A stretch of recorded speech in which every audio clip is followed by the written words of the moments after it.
Analysis machine. Who's the next DigiDestined up for analysis? That would be Mimi Tachikawa. Alright then. Give me file 27-01-05. Accessing file.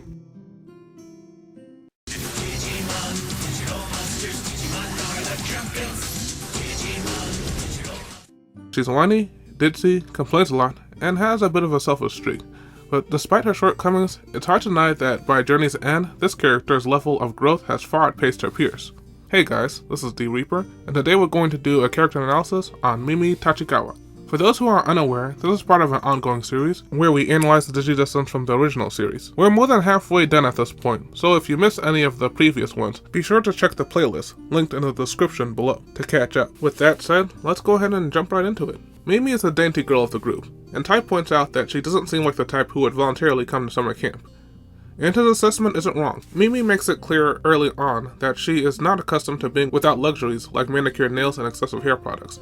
On top of that, she seems completely oblivious to exactly what they will actually be doing at summer camp. This does work out in the team's favor, as when they're pooling resources, they find Mimi's packed a lot of survival gear, including canned food and a fire starter and more. Even though Mimi displays the appropriate reaction to being attacked by giant monsters, a lot of times she almost appears like she doesn't grasp the severity of the group situation, as she's constantly whining and complaining about trivial stuff. Granted, she's not the biggest complainer in the group, that would be Joe, but Joe's complaints often come as he's accomplishing an unfavorable task, like crossing a high ledge while complaining about not having a safety harness, so it comes off as more of a coping mechanism, while Mimi sounds more like a protest that she wants someone to fix, and can come off as being pretty ungrateful, such as when an RV suddenly appears out of the blue on their first night in the digital world. While the others see it as a godsend, providing a safe place to sleep for the night, Mimi complains about needing a warm blanket to be comfortable, and that she can't sleep with all of them there, annoying even Izzy, who asks if they should all just sleep outside so Mimi can get her beauty rest. Mimi might seem like a handful, but she's not intentionally trying to be a pain, and she is one of the kids who's having the most difficult time adjusting. I know I can do this. Really, I can. Okay, ready, set, Okay, that only took 4 minutes. And we can see the other kids and even the Digimon going out of their way to help encourage Mimi and cheer her up. Yeah, maybe if she puts in some effort, she'll become a hard-bodied machine like I am. I hope she grows pink wings just like my wings. There's no beating around the bush. At the beginning of the series, Mimi is undoubtedly self-centered. But just so we're clear, that doesn't mean she's selfish. There's a difference. Analysis machine? Information displayed. A good indication of this is when the other partners get taken prisoner and the rest of the group is brainwashed by Multimon, Mimi doesn't even register their odd behavior.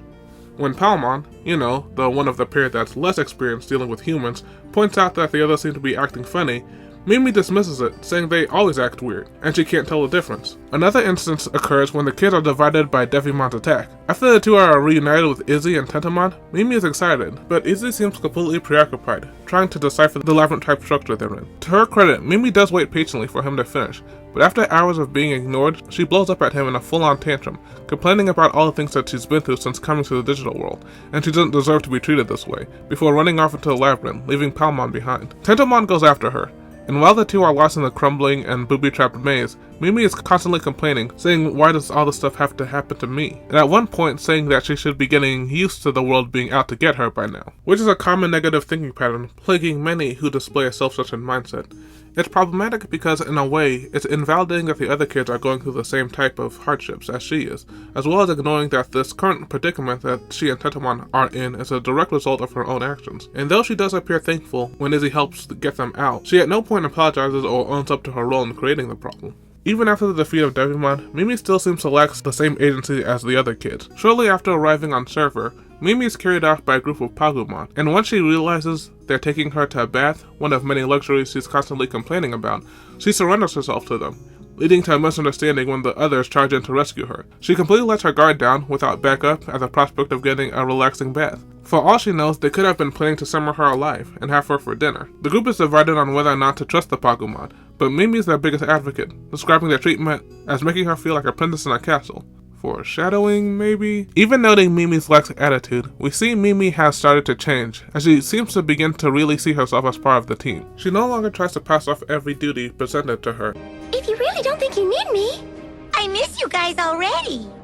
And in fact, seems eager to play a role in aiding the group, like when she charmed the Nuamon into letting them aboard their ship. And honestly, she seems happy to play almost any little support role.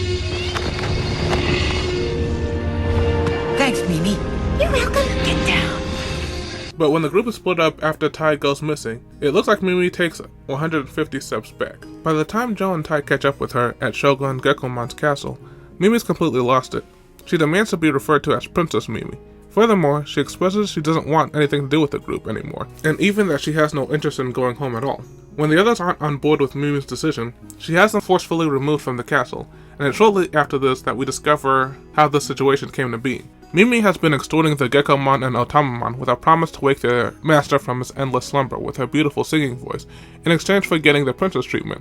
But really, she has no intention of fulfilling her end of the bargain, since she's receiving her payment up front. When the boys find out about this, they try to trick Mimi into fulfilling her promise. Unfortunately, the plan backfires when they're discovered, and this time she throws them in a jail cell. Even the ever-loyal Palmon can't excuse this behavior. When she lashes out at Mimi, she's both hurt and surprised, but claps back by tossing her partner in the cell as well. Some might find Mimi's actions over the top. Some might find her behavior unforgivable. And for those of you who think this way, allow Reaper to play devil's advocate.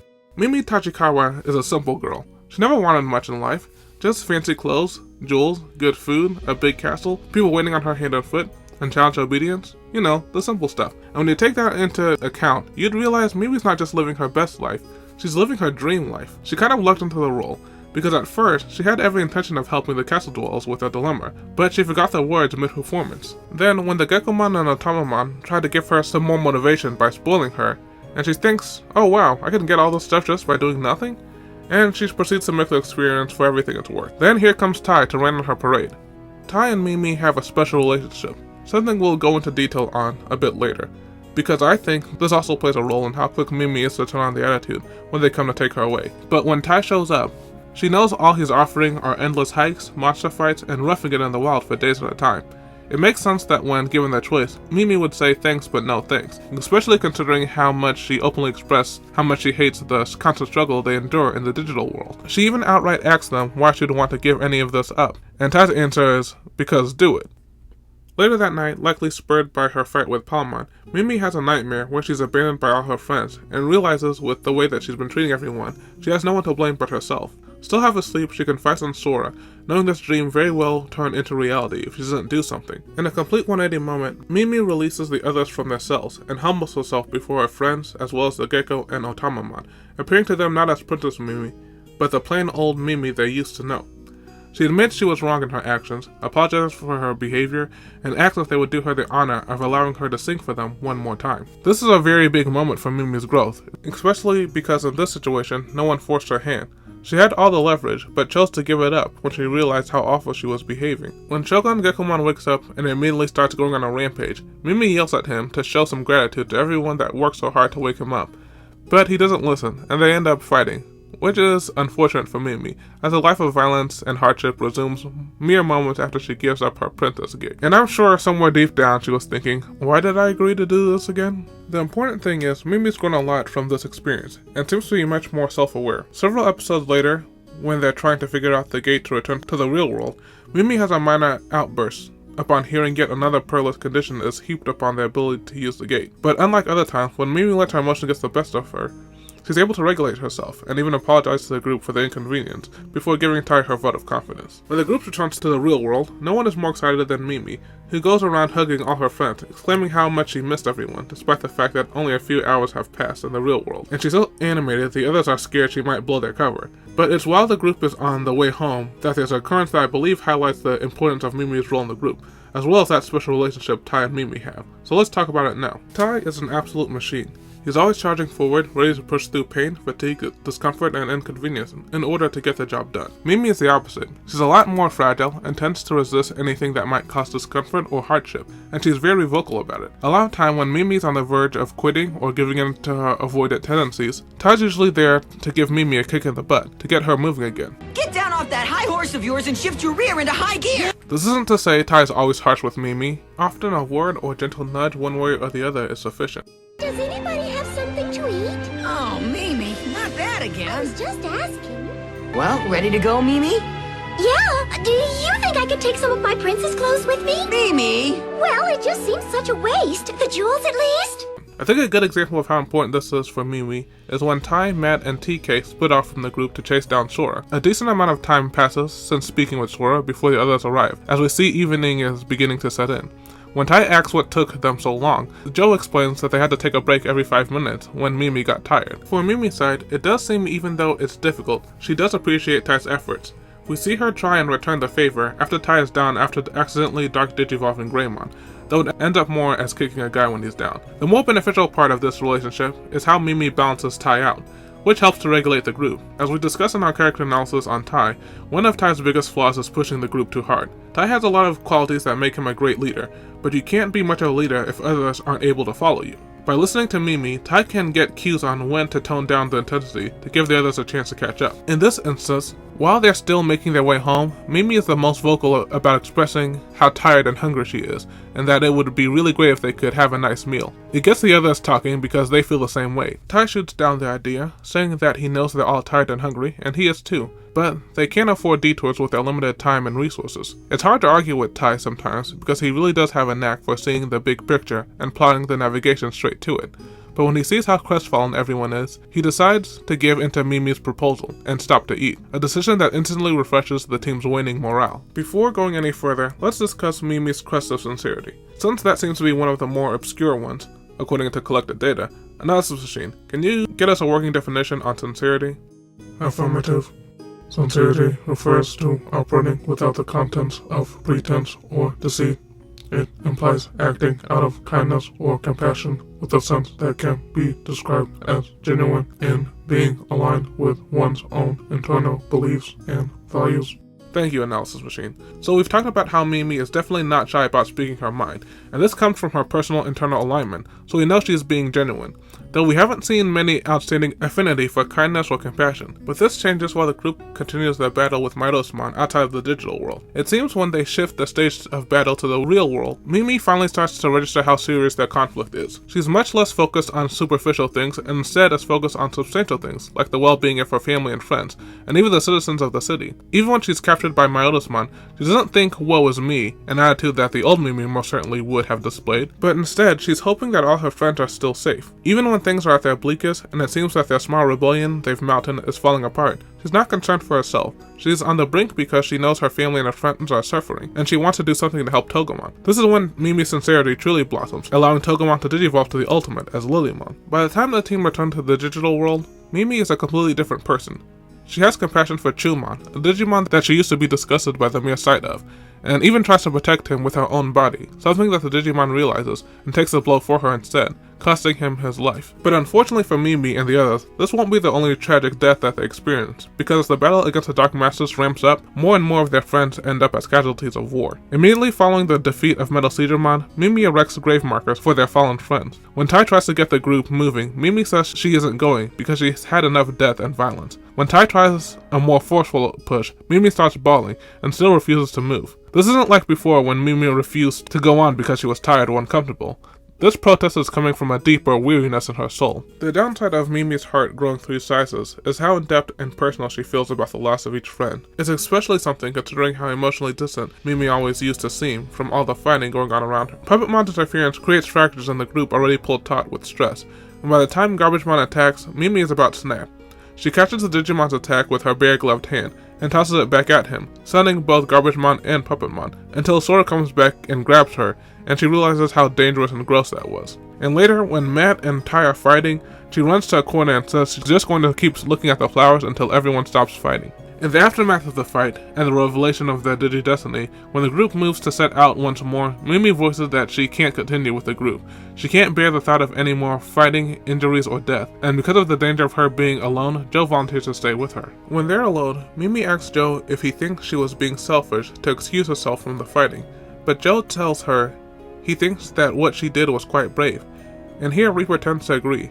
It's not always easy to be honest about your true feelings, especially when it's an inconvenience to the people that you care about, and this is an issue more than a few DigiDestined struggle with, as reflected quite literally by Joe in his glasses. This is another attribute of the strength of Mimi's sincerity. Being able to be honest with herself and not just the group is vital, especially considering that internal emotional discord may prevent her partner from digivolving, as Gabumon recently experienced this with Matt. When the group run across an injured Ogremon, the other three are resigned to leave him to his fate, with Joe and Goemon saying they should act like they never saw him and it serves him right respectively. But Mimi won't hear any of that. She pushes past Joe and takes charge of the situation, and insists Joe use his medical expertise to help. Ogremon is baffled at the fact that they're helping, and even more so after they patch him up and are preparing to leave without asking him for anything in return. But Mimi tells Ogremon that they just did the right thing, and this makes them friends now, which moves Ogremon to tears, never having had one before. But tender moments aside, it doesn't seem like there will be any relief from the fighting, as a small group has to contend with both Puppetmon and Mental Edamon. Throughout the skirmishes, Mimi can't bring herself to join the fighting, but assists the wounded and less powerful Digimon stay out of the conflict. But after Saber Leomon sacrifices himself to save them, Mimi realizes that unless they rise up to fulfill their destiny, the pattern of death and violence will never end. As Mimi stills her resolve for the final fight and sets out to recruit more allies, we get a reminder of how far she has come, as she tells the Gekomon and Otamamon not to refer to her as Princess anymore. Even though Mimi has come a long way, we see that there are some things that still haven't changed. Without Tai to keep Mimi moving, she once again resumes stopping mid-hike when she gets tired, and refuses to move until she's fed and rested, with Joe himself saying he's not sure how to handle her when she gets like this. But he finds he doesn't have to. With Mimi's natural charm and fully blossomed sincerity, it seems that there are more than enough people more than willing to go out of their way to help her. And looking at the way she's been treating people, it's really no surprise. Unlike before when she was a princess, and had to order people around with a stick and carrot method, now there are people like Chumon and Ogremon, eager for an opportunity to return the kindness that she's shown them. And it's really seeing Mimi's operating at the max of her sincerity that motivates Joe to achieve a higher level of responsibility. By the time the final battle rolls around, we see Mimi has amassed quite a large resistance force, and though they're mostly just used to clean up fodder, it's still quite the testament of what Mimi can do when she sets her mind to it. And lastly, after the last battle, not only is Mimi more than willing to remain in the digital world, but when it seems that the group has no choice but to say goodbye, it's Mimi and Palmon who have the hardest time doing so. As Palmon hides away, unable to bear saying goodbye to Mimi, and Mimi is absolutely hysterical. But when Palmon arrives attempting to apologize, Mimi doesn't need to hear it. She's just happy she gets to see Palmon before she leaves to return to the human world. All the DigiDestineds have grown a lot through their journey, but no transformation is as dynamic as Mimi. When once she was self-centered, vain, and avoidant, to become the most sensitive, kind, and sincere among them is a true story of transformation, which is why the title of Most Improved Player has to go to Mimi, the sincere princess of the DigiDestined. Hey guys, this is D Reaper Post Credit, and if you made it this far, we just want to say thank you for watching. And if you enjoyed this video, please don't forget to give it a like before you head out. It makes a big difference in growing the channel. And while we have you, what do you make of our analysis? Did we get it right, or did we miss a mark? Do you agree Mimi was the most improved, or does someone else deserve the title? Let us know in the comment section. We look forward to reading it. But for now, it's time to bring this video to a close. My name is D Reaper, and I'm a YouTuber for fun. Today's challenge? Be true to yourself. Good luck, and we'll be seeing you all in the next one.